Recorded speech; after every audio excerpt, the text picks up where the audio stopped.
Днес ще си приготвим домашна халва. Първо ще изпечем семките на слаб огън.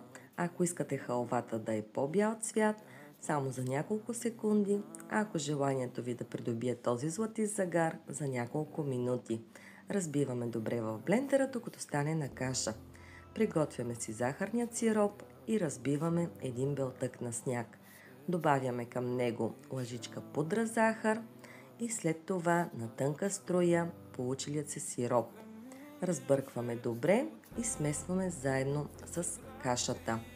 В подходяща формичка изсипете всичко и оставете да стегне поне за няколко часа в хладилник. А ако имате търпението, оставете за цяло денонощие.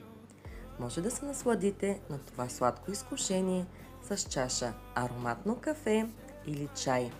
Но най-вкусна е, когато я споделяте с приятели.